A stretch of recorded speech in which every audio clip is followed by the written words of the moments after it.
दिया, मैं वो नहीं कह रही।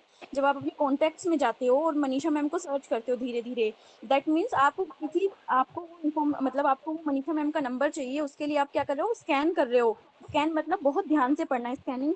स्कैनिंग से अर्थ होता है कि स्कैनिंग में जो पाठ्य पुस्तक से कुछ मुख्य जानकारी को प्राप्त करने के लिए पढ़ा जाना। मतलब हम बुक पढ़ रहे हैं समझो, हम पूरी बुक नहीं पढ़ते हैं। हमें अभी इसमें इसने बोला है कि जो अपने रीडिंग स्किल्स है उसमें स्कैनिंग के बारे में पढ़ना है, ठीक है। उसमें स्कैनिंग के क्वेश्चन देने से पहले इन्होंने 10 क्वेश्चन और दे दिए, ठीक है। आप उसको देखते जाते हो, पेज पलटते हो कि भाई मेरे वाला टॉपिक कहाँ है, तो आप उसको ढूंढ रहे हो, ठीक है। और अपनी अपनी जो खास जानकारी है जो आपको चाहिए उसको देखने के लिए जो आप पढ़ रहे हो, वो आपकी स्कैनिंग कहलाती है। कि स्कैनिंग में पाठ्य पुस्तक की कुछ मुख्य जानकारी को प्राप्त करने के लिए जब आप किसी को तीव्र गति तो आपकी तीव्र होती है, लेकिन आप उसको ध्यान से देखते हो।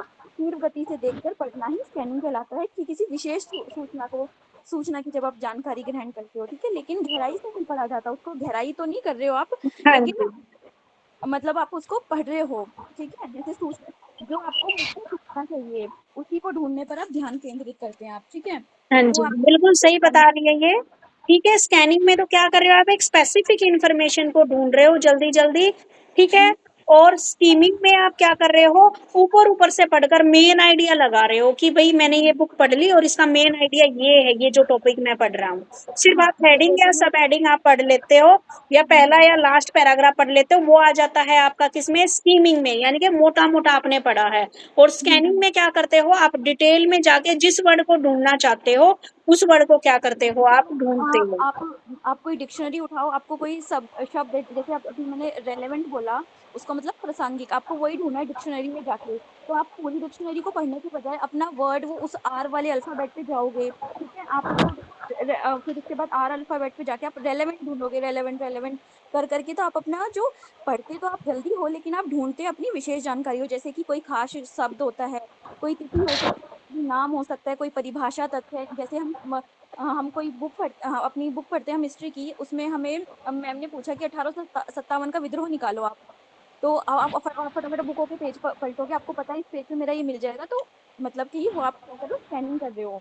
स्कैनिंग के जो उद्देश्य होते हैं वो किसी खास जानकारी को कम समय में ढूंढना होता है, ठीक है। जानकारी को सटीकता से जानना, जब आप स्कैनिंग करते हो किसी जानकारी को आप जानने के लिए, तो उसको आप सटीकता से अच्छे से जानना चाहते हो, ठीक है। और जो स्कैनिंग होती है ये आपकी परीक्षा के लिए उपयोगी होती है, ठीक है। जब आप अपने नोट्स वगैरह बनाते हो तो आप स्कैनिंग के थ्रू ही बनाते हो अपने नोट्स। ऐसा नहीं कि आप पूरा ही मटेरियल उन नोट्स में लिख देते हो, ठीक है ना।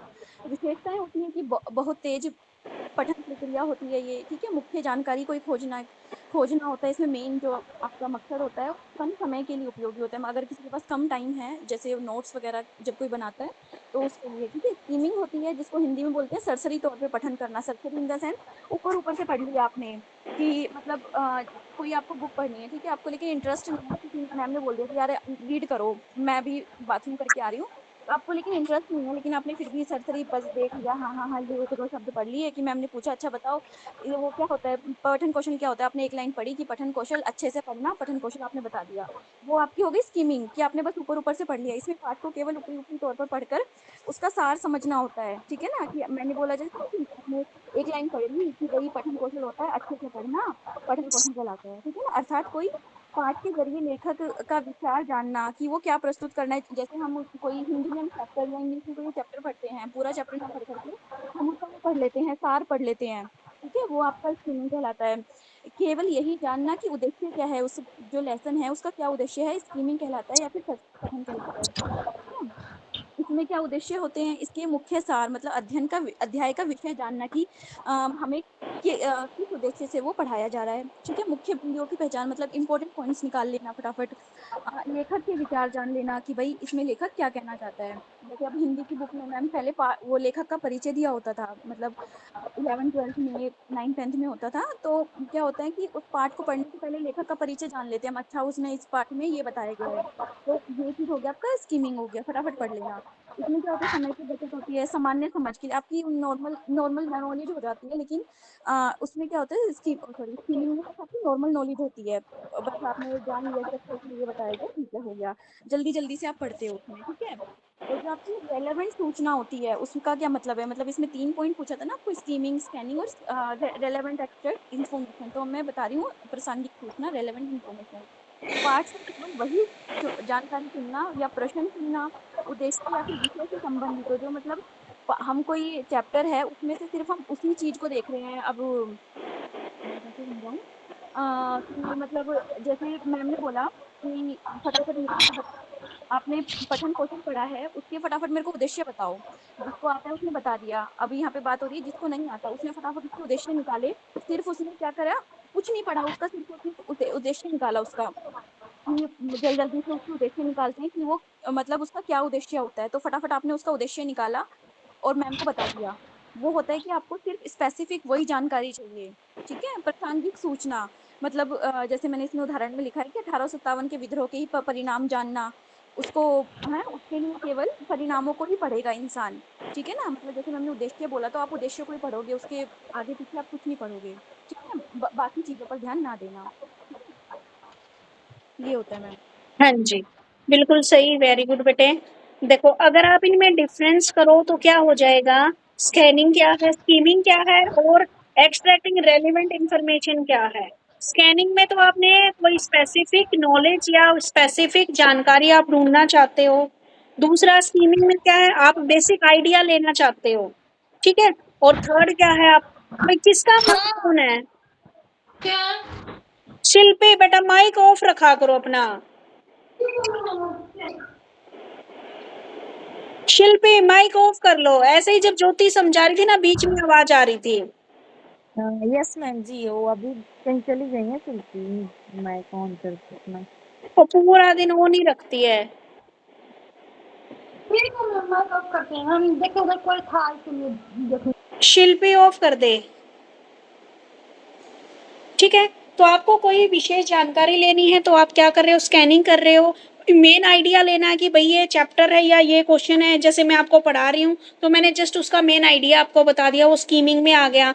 और एक्स्ट्रा रेलिवेंट इन्फॉर्मेशन में क्या था, कोई जरूरी इन्फॉर्मेशन आप निकालना चाहते हो, ठीक है। स्कैनिंग में आप क्या है, बहुत फटाफट फटाफट से आप पढ़ते हो। स्कीमिंग में भी आप तेज पढ़ते हो, लेकिन जो एक्स्ट्रा रेलिवेंट इन्फॉर्मेशन होती है उसको आप बड़े ध्यान से पढ़ते हो, ठीक है। स्कैनिंग में आप ओनली कीवर्ड को देख लिया आपने, ठीक है, कीवर्ड से आपने अंदाजा लगा लिया। स्कीमिंग में क्या किया आपने, हेडिंग्स को पढ़ लिया, ठीक है भाई, सब हेडिंग जो जो मेन मेन पॉइंट आपने पढ़ लिए। जैसे आप पेपर पे जाने से पहले आप क्या करते हो, मेन मेन हेडिंग आप पढ़ लेते हो, फिर एक्सप्लेन उसको खुद ही करोगे, तो वो क्या आ गया आपका, स्कीमिंग आ गया। उसके बाद एक्स्ट्रा रेलिवेंट जो इन्फॉर्मेशन था उसमें आप इंपॉर्टेंट पॉइंट को छांटते हो, ठीक है। जैसे कई बार आपको बोल दिया जाता भाई आप चैप्टर 10th 12th तक भाई अपना पूरा चैप्टर आप पढ़ के आओ और इसमें से जो इम्पोर्टेंट जो घटनाएं घटी हैं उनको आप कल क्लास में आके बताओगे, तो वो किस में आया, एक्सट्रैक्टिंग रेलिवेंट इंफॉर्मेशन के अंदर आया, ठीक है। अब क्लियर है सबको, स्कैनिंग क्या होता है, स्कीमिंग क्या होता है, ठीक है। मैम यस जैसे ये मैम। जो प्रासंगिक सूचना, एक्सट्रैक्ट रेलेवेंट जो इन्फॉर्मेशन है, इसमें एक ये भी हो सकता है, न्यूज़पेपर है, ठीक है, मेरे को आज ये देखना है कि मतलब जो गोल्ड का क्या रेट है, या फिर मैं शेयर बाजार में अगर इन्वेस्ट करती हूँ, तो मेरे को शेयर बाजार पूरा ना पढ़ करके फटाफट मैं शेयर बाजार के पेज पे जाऊंगी, मेरे को क्या है, वो रेलेवेंट इन्फॉर्मेशन चाहिए उस चीज की, कि हाँ क्या उसका जी, मार्केट में रेट चल रहा है, तो ये एक न्यूज़पेपर का एग्जाम्पल भी लिख सकते हैं, ठीक है। ठीक है। अब अगला टॉपिक है आपका, ये टॉपिक क्लियर है, स्कैनिंग, स्कीमिंग और रेलिवेंट इंफॉर्मेशन, यस मैम। ठीक है। फिर आ जाइए आप, सेकंड जो है, understanding the meaning in reference to context, ठीक है। अंडरस्टैंडिंग करना हमें मीनिंग रेफरेंस, यानी कि इसका मतलब ये है, कोई भी आप वर्ड ले रहे हो, कोई भी सेंटेंस आप ले रहे हो या कोई भी आप एक पैराग्राफ ले रहे हो, तो उसका सही मतलब उसके कंटेक्स्ट यानी कि उसके संदर्भ के आधार पर समझना, न कि डिक्शनरी के आधार पर। कई बार देखो बच्चे हमसे पूछते हैं कि इसका मीनिंग बताओ, तो हम क्या करते हैं, मान लो हमें एग्जैक्ट मीनिंग नहीं है तो हम पूरे वाक्य को पढ़ के देखते हैं और उसका मीनिंग हम उसको समझा देते हैं, यानी कि उससे रेफरेंस, उससे रेलिवेंट करता हुआ अक्षर हम उसको समझा देते हैं, ठीक है। तो हम डायरेक्ट जो डिक्शनरी का अर्थ है वो ना बताकर उसी के आधार, उसी से मिलता जुलता वर्ड बता के हम उसको समझाने की कोशिश करते हैं। तो ये होता है understanding the meaning in reference to context, ठीक है। अगर हम और आसान भाषा में देखें तो इसका अर्थ है कि आसपास के शब्द या वाक्य या सिचुएशन पर निर्भर करता है। जब मान लो आपके दिमाग में कोई एग्जैक्ट वर्ड नहीं आता दिमाग में, तो आप उसके आसपास का वर्ड आंसर में बताते हो, तो वही क्या है आपका understanding the reference to context, ठीक है। जैसे एक एग्जांपल ले रखा है जैसे ब्राइट। मैम, हाँ जी। जैसे एग्जाम्पल की, जैसे अभी आप थोड़ी देर पहले मुझे बोल रहे थे और कोई बच्चा उसी समय ज्वाइन किया हो क्लास, तो उसको लगेगा कि ये मैम बदतमीजी से क्यों बात करी रोशन से। हाँ तो जी। तो इसका कॉन्टेक्स्ट उसे नहीं समझ में आया, लेकिन 2 मिनट पहले वाला सिचुएशन में वो रहता तो वो समझ जाता कि आप मस्ती में बोल रहे थे। हाँ, जैसे मैम मतलब कोई है, मतलब आपने बोल दिया आपको कमाल हो गया, ठीक है।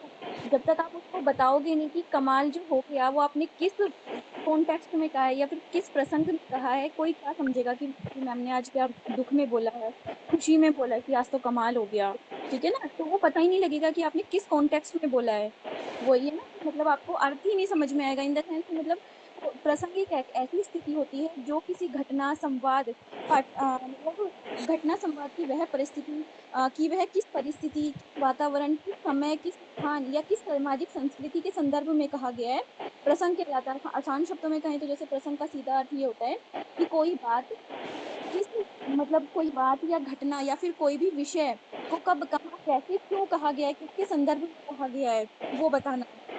जैसे मैं बताती हूँ कि, चलो मैम अभी याद नहीं आ रहा, फिर बताऊंगी। नहीं, अच्छा जैसे बता दो। मैम जैसे मैम मुझे सबसे ज्यादा ये एग्जाम्पल दिया जाता है।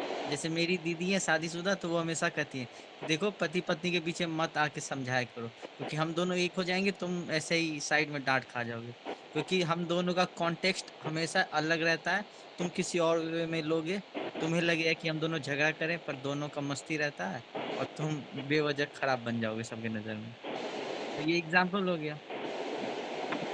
ठीक है, मतलब आप रेलिवेंट करके जोड़ रहे हो, ठीक है। यानी कि ऐसे ही मान लो मैंने कोई वर्ड पूछ लिया आप लोगों से, मैंने पूछा ब्राइट क्या होता है, तो हम क्या ब्राइट में करें।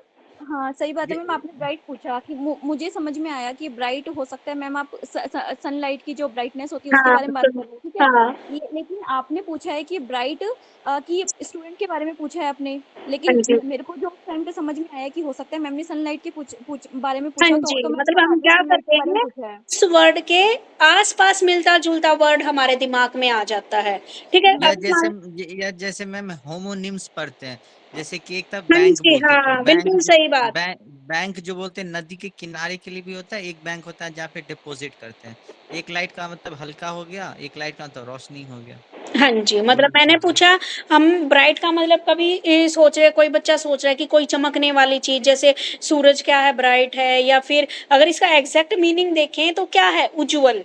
लेकिन हम पूरा उज्जवल वो मीनिंग हमें दिमाग में नहीं आता, हम क्या है, रोशनी से भरा हुआ भी याद कर या सकते हैं, जैसे जैसे बोल चमकदार सकते हैं है ना, या फिर सिल, कोई सिल, बहुत। या Shilpi ma'am is a bright girl in this in this group. क्या बात है रोशन, तू हमेशा शिल्पी पे ही। क्या हुआ फिर? सारे एग्जाम्पल शिल्पी को बड़ा खुश रखता है और उसको नंबर भी नहीं देता अपना। चलो ठीक है, ये हम तो लोग मजाक बिहार की से बात थी हैं बेटा, तो इसीलिए कोई बात नहीं बेटा, मजाक की बात थी। चलो, कंटेक्स्ट में कोई बात क्या नहीं। है, अगर हमें कोई भी वर्ड समझना है, ठीक है, understand the meaning of reference in context, तो इसके समझने के क्या होते हैं, कुछ तरीके होते हैं। जैसे हम क्या करते हैं, कोई मीनिंग समझना तो उसके आसपास का वर्ड हम क्या करते हैं, वो पढ़ते हैं। जैसे मान लो कोई एक वर्ड हमें एग्जैक्ट पूछ लिया बच्चे ने, तो हमारे दिमाग में नहीं आता, तो हम क्या करते हैं, पूरा या तो पूरा सेंटेंस पढ़ के देखेंगे या फिर पूरा पैराग्राफ पढ़ के देखेंगे, फिर उसको बताते हैं। आपके साथ भी ऐसा कई बार होता होगा, जैसे मेरे मेरा बेटा कई बार पूछ लेता है वर्ड, अगर उसका दिमाग में नहीं आता है एग्जैक्ट टाइम पे, तो मैं क्या करती हूँ, पूरा का पूरा उसकी वो लाइन पढ़ के देखती हूँ और फिर उसको मीनिंग क्लियर करती हूँ। ठीक है, तो हो सकता है आप लोगों के साथ भी ऐसा होता हो। तो ये है हमारा अर्थ समझने के तरीके। यस मैम, जैसे कि यूपीएससी का जो पेपर होता है उसमें क्या करता है, किसी बड़े बड़े थिंकर्स का एक कोट दे देगा और उसके ऊपर बोलेगा कि आप अपने शब्दों में 1200-1500 शब्दों में लिखें। मतलब एक तरीके से जिस्ट मतलब एक तरीके से 2-4 शब्दों का एक समूह दे देना जोड़कर, और उससे निकाल निकाल के आप अपने तरीके से एग्जाम्पल दें दुनिया भर का, और एक हाँ जी, खूबसूरत सा ऐसे लिखें। ठीक है। और दूसरा क्या है, आपको कीवर्ड का पता होना चाहिए। आपको मान लो उस चीज के कीवर्ड पता है, यानी कि जैसे आप एक चीज के अलग अलग मीनिंग होते हैं, ठीक है, अलग अलग आपको कीवर्ड का पता है, तब भी आप क्या है उस कंटेक्स्ट को आसानी से समझ सकते हो। तीसरा, अगर आपको सिनोनियम एंटोनियम्स की पहचान है तो वो भी आपकी हेल्प करते हैं। ठीक है, अगर हमें एग्जैक्ट वर्ड मीनिंग नहीं समझ में आता तो उसका सिनोनियम हम बोल सकते हैं। जैसे इन्होंने बताया था, रोशन ने एक एग्जाम्पल लिया, बैंक। बैंक होता है जहाँ पर पैसे डिपॉजिट भी करते हैं, और बैंक होता है एक नदी का किनारा, उसको भी बैंक बोलते हैं। ठीक है, तो हम क्या है उसको एंटोनियम सिनोनियम की तरीके से भी पहचाना। और एक है हमारा सिचुएशन के अकॉर्डिंग, यानी कि सिचुएशन के अकॉर्डिंग या किसी विषय पर स्पेसिफिक एक सब्जेक्ट के ऊपर बात करें। जैसे गुड, मैंने बोला गुड क्या होता है? गुड गुड़ मतलब मतलब बोले क्या भी तो होता है? अच्छा। अगर मैं कहूँ कि गुड़ मतलब वो गुड़ खाने वाला भी हो सकता है। मतलब देखो कितने कितने हम आसपास के गुड वर्ड बोले लेके तो आने लगे। Good day biscuit. ठीक है, मतलब हमारे दिमाग में कितने उससे रिलेटेड वो जो शब्द आए। एक गुड हो गया आपका अच्छा, जिसको मानते हैं हम। एक गुड्स हो गया हमारा अगर हम आए कॉमर्स की लैंग्वेज में, तो गुड्स का मतलब होता है आपका क्या हो गया, वस्तु। सामान या वस्तु। वस्तु, है ना। तो हम रेलिवेंट जो हमारे दिमाग में आता है, लेकिन हम उसको उसके नजदीक लेके जाने के, उसको समझाने की कोशिश करते हैं, वही सारे वर्ड क्या कहलाते हैं, हमारे जैसे मैम रेफरेंस एक और कहलाते हैं। ठीक उदाहरण है, दे सकते हैं ना, कि जैसे हम लोग को पेपर में दिया जाता है प्रेसिस लिखने के लिए, हाँ कि जी, एक बहुत बड़ा 100 शब्दों का एक कहानी है, उसको आप 25 शब्दों में लिखें प्रेसिस। हाँ तो जी, उस दौरान क्या होता है कि हमें शब्दों को छोटा छोटा करके उसी कहानी को समझाना होता है। उस वक्त हमें फ्रेज हो गया, आइडम्स हो गया, प्रोवर्ब हो गया, ऐसे ऐसे शब्दों का ग्रुप लेके बोलना पड़ता है। हाँ जी। ठीक है, अब इसमें ये कहाँ कहाँ पर हेल्प करता है भाई, ये जो आप रेफरेंस टू कॉन्टेक्स्ट पढ़ रहे हो। एक तो आपको जो किसी वर्ड का मीनिंग है उसका उसको अंडरस्टैंड करने में हेल्प करता है। आपकी कोई भी कॉम्प्रीहेंशन है, रीडिंग कॉम्प्रीहेंशन, उसको बेहतर बनाता है। अनसीन पैसेज जब आप हल करते हो परीक्षा में, अपने एग्जाम में, तो वहां पर भी क्या है, ये आपकी हेल्प करता है, क्योंकि आप और कुछ नहीं तो उससे सिमिलर वर्ड तो आप वहां पे बता रहे हो। ठीक है, इंटरप्रिटेशन, अगर आप गलत इंटरप्रिटेशन ना करो, आप क्या उससे रेलिवेंट वर्ड वहां पे आप लिख सकते हो। ठीक है, तो ये इसके किस में है, आपके इंपोर्टेंस के अंदर बता रखे हैं। और लास्ट में क्या बता रखा है कि जब वाक्य का अर्थ उसके पूरे संदर्भ को ध्यान में रखकर हम समझते हैं, तो ये हमारी समझ और अधिक सटीक और प्रभावी बनाता है। ठीक है, जब हम किसी भी वाक्य का मतलब पूरे के पूरे रेफरेंस को ध्यान में रखकर समझते हैं, तो वही क्या कहलाता है, हमारा understanding meaning in reference to context. ठीक है, समझ में आ गया? Yes ma'am. ठीक है, उसके बाद आता है आपका स्कीमा थ्योरी।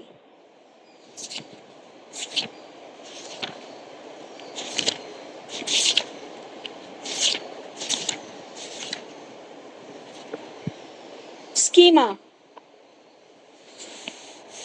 ये मैम वही है ना, ये वही है, जीन पियाजे ने जो स्कीमा, जो हमारे माइंड को एक स्कीमा बोला था, कि ये हमारा स्कीमा है जिसके अंदर हमारी जो सारी इंफॉर्मेशन है वो स्टोर होकर रहती है। उसने हाँ जो जी। अपना दिमाग है उसको स्कीमा का नाम दिया था इन्होंने, कि ये स्कीमा है जिसके अंदर ज्योति सारी जी, मैं इसको ना इंफॉर्मेशन। बेटा कंप्लीट करो, मैं एक बार ना फोन चार्जिंग पे लगा दूं, 5% रह गया, फिर एकदम से बंद होएगा। Okay ma'am.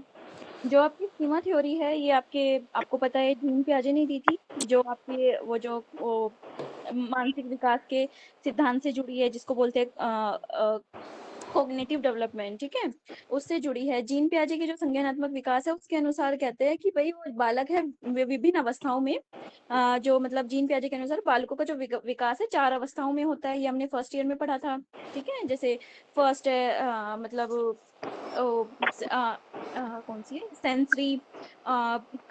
सेंसरी के बाद प्री ऑपरेशनल, और सेंसरी, प्री ऑपरेशनल और कॉन्करेंट, और हमने पढ़ा था मतलब फॉर्मल फॉर्मल, ठीक है, ठीक है ना। यहाँ पे नहीं जा करके, ये तो सिर्फ मैंने एज अ एग्जाम्पल के तौर पे आपको बताया है कि हमने पढ़ा था, ठीक है, कि बच्चे का जो विकास है इन्हीं 4 अवस्था से होकर गुजरता है, ठीक है। अब इसमें क्या है, जीन पियाजे ने अपनी इस संज्ञानात्मक थ्योरी में जो है स्कीमा शब्द को जोड़ा। स्कीमा जो है इन्होंने, जैसे मैंने बताया, जो आपका दिमाग है इन्होंने उसको स्कीमा का नाम दिया है, जहाँ पर जो है हमारा जो भी इंफॉर्मेशन है, जो भी हमारा ज्ञान है, उसी का भंडार जो हमारे स्कीमा के अंदर ही होता है, ठीक है ना। ऐसा ज्ञान जो बालक अपने आसपास के वातावरण से अर्जित, इसमें हर तरह का ज्ञान होता है जो अपने आसपास के वातावरण से अर्जित कर रहा है या वो खुद अनुभव करके अर्जित कर रहा है, ठीक है ना, ये हमारे अर्जित करता है। जीन पियाजे ने इसको स्कीमा का नाम दिया, ठीक है। जीन पियाजे का मानना है कि जो बालक है वो कोरी स्लेट नहीं होता, बल्कि उसमें कोई ना कोई ज्ञान अवश्य होता ही है, ठीक है। अब हम इसके अगर परिभाषा को समझे तो इसका ये हो सकता है कि स्कीमा एक मानसिक सूचनाओं का संगठित समूह है जो हमारी लॉन्ग टर्म मेमोरी में संग्रहित हो जाता है। ये स्कीमा जो है हमारी मतलब लॉन्ग टर्म मेमोरी होती है जो हमें याद रहती है, ठीक है। हमारे ज्ञान जब हम अर्जित करते रहते हैं तो हमारे वो उसका भंडार होता रहता है, ठीक है। इसमें होता है जब हम किसी नई चीज को देखते हैं तो हमारा दिमाग जो होता है उसे समझने के लिए मौजूद जो हमारा ज्ञान जो हमें पहले मैं अभी बताती हूँ कि जैसे अभी हमने कोई वर्ड बोला ब्राइट, ठीक है। हमें हमें ब्राइट का मतलब ये पता है रोशनी होती है, या फिर हमें पता है सनलाइट को हम ब्राइट कह सकते हैं, ठीक है। हमें अभी इसका मतलब यही पता है, मतलब मौजूदा जो हमारी जानकारी है या हमारा स्कीमा हमें पता है कि हाँ ब्राइट मतलब सनलाइट, ठीक है। लेकिन जब मैम ने जिस कॉन्टेक्स्ट में वो बोला, मैम ने उसका अर्थ हमें समझा दिया कि मैंने जो ब्राइट का वर्ड यूज किया है वो इसलिए किया है, मैं किसी बच्चे को ब्राइट बोलना चाह रही हूँ, ठीक है। लेकिन मैं किसी बच्चे को ब्राइट बोलना चाह रही हूँ, मैं सनलाइट को ब्राइट नहीं कह रही। हम मैम ने कहा, हमने सुना, हमारा क्या होता, जो हमारी मौजूदा स्कीमा जो हमने बोला कि सनलाइट को हमने ब्राइट बोला, लेकिन मैम ने बताया कि मैं तो किसी बच्चे को ब्राइट बोल रही थी, तो हमारी वो दोनों, हमने हमारी जो पहली नॉलेज थी वो, और जो मैम ने हमें जो नॉलेज दी, हमने दोनों को इकट्ठी कर ली। कहाँ इकट्ठी कर ली? हमारे स्कीमा में, ठीक है। तो ये हमारा स्कीमा होता है, ठीक है ना। मौजूदा ज्ञान में हम नए ज्ञान को अर्जित कर लेते हैं, ठीक है ना।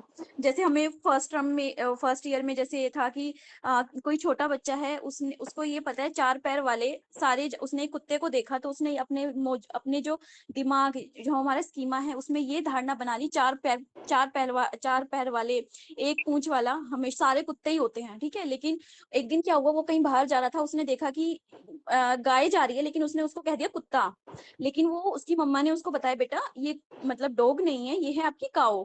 तो फिर उसने मतलब उसकी मौजूद स्कीमा क्या था, कुत्ता, लेकिन उसकी मम्मा ने बताया बेटा ये काऊ होती है, तो उसने उस काऊ को ऐड कर लिया अपने स्कीमा में, मतलब मौजूद स्कीमा में अपनी नई जानकारी ऐड कर ली, चाहे वो अपने खुद के अनुभव से करी हो, चाहे किसी के द्वारा या कुछ देख कर की हो, ठीक है ना।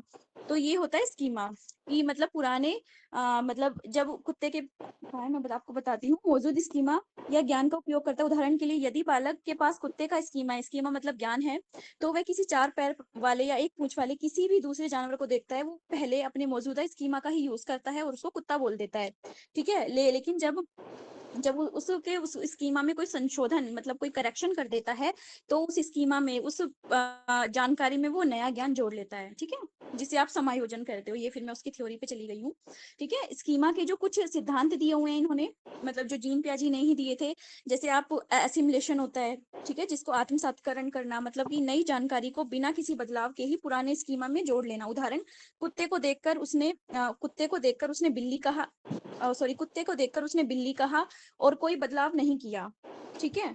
सॉरी, कुत्ता देखकर उसने कुत्ता ही कहा और बदलाव नहीं किया, सॉरी माय मिस्टेक, ठीक है। और होता है समायोजन इन द सेंस, जब उसने कुत्ते को देखा और उसके उस स्कीमा में किसी ने संशोधन कर दिया, संशोधन इन द सेंस मतलब करेक्शन कर दिया कि बेटा ये कुत्ता नहीं है, ये बिल्ली है या फिर ये काऊ है, तो उसने आयोजन मतलब नई जानकारी के साथ समायोजन, एक्सपेक्टेशन, एकोमोडेशन। एकोमोडेशन, हाँ, समायोजन कर लिया उसने। थैंक यू रोशन।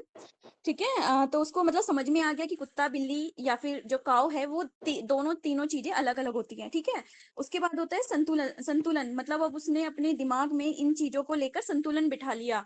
संतुलन की मतलब वो मतलब उस चीज से यूज टू हो चुका है, समझ चुका है वो कि मतलब तालमेल बिठा चुका है वो कि भाई अब उसको कोई कंफ्यूजन नहीं है। जब वो थोड़ा बड़ा हुआ उसको कंफ्यूजन नहीं है कि डॉग अलग होता है, कैट अलग होती है, काऊ अलग होती है, ठीक है, या बफेलो अलग होती है। तो उसने उन चीजों के साथ संतुलन बिठा लिया। ये आपकी स्कीमा थ्योरी में आता है। ठीक है, थैंक यू। स्कीमा थ्योरी के जो आपके इंपॉर्टेंस होती है वो उसमें क्या होता है कि बालक अपने पूर्व ज्ञान का इस्तेमाल करता है। ठीक है, उसके बाद क्या होता है, इस्तेमाल करने के बाद वो नए अनुभवों को जोड़ लेता है, उदाहरणों का उपयोग करता है, वो एक्टिविटीज का उपयोग करके पढ़ता है। मतलब जब कुछ एक्टिविटीज के द्वारा उसको समझाया जाता है, उसको नए ज्ञान उसको दिया जाता है बच्चे को। ठीक है, और वो क्या होता है उसके बाद वो उसमें संतुलन बिठाकर उनके साथ यूज टू हो जाता है उन चीजों के साथ। मतलब कक्षा का जो वातावरण है सक्रिय होता है इन चीजों से। बच्चा जब सीख रहा होता है उसको नई नई चीजें समझ में आने लगती हैं तो एक्टिव रहेगा क्लास में। तो इसका ये महत्व हो सकता है स्कीमा थ्योरी का। That's it. हो गया मैम।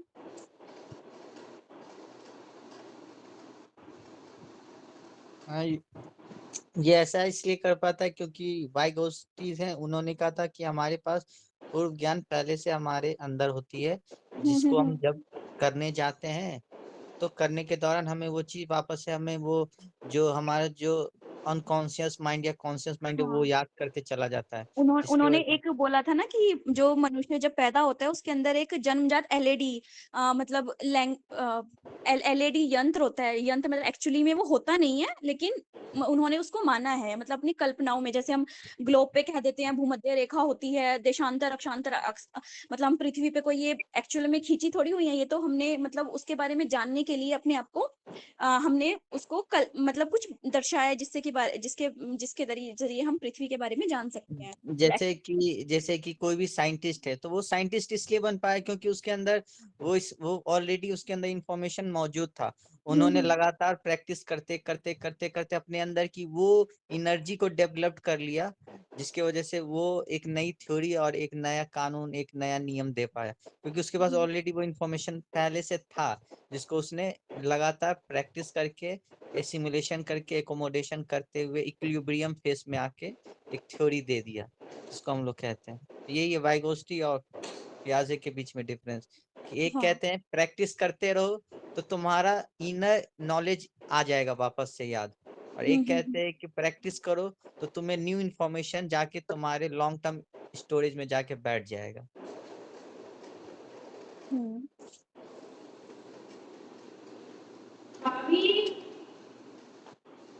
इसी के ऊपर एक एग्जाम्पल भी आगे जाके अलग अलग दिया था, जैसे कि हम लोगों ने पढ़ा था कि एक पिंजरे में एक कुत्ता या बिल्ली कोई होता है, जिसको जिसको खाने के लिए दिया जाता है, और वो खाना खाने के चक्कर में वो एक्सपेरिमेंट करके 5-6 स्टेप सीख जाता है, जिससे ये पता चलता है कि क्या करना चाहिए और क्या नहीं करना चाहिए। हेलो मैम, हो यहाँ पे? हाँ, यही तो है बेटा। अच्छा अच्छा, कोई ठीक है, रिस्पॉन्स नहीं आ रहा ना मैम। चार्जिंग पे लगा रखा है ना। शिल्पी माइक ऑफ करो। ठीक है। नेक्स्ट टॉपिक पे आ जाइए ज्योति मैम, मेरे पास तो अभी बुक सामने नहीं है। नेक्स्ट टॉपिक क्या है? नेक्स्ट टॉपिक है टेक्स्ट स्ट्रक्चर, ये लास्ट ही टॉपिक है इसका।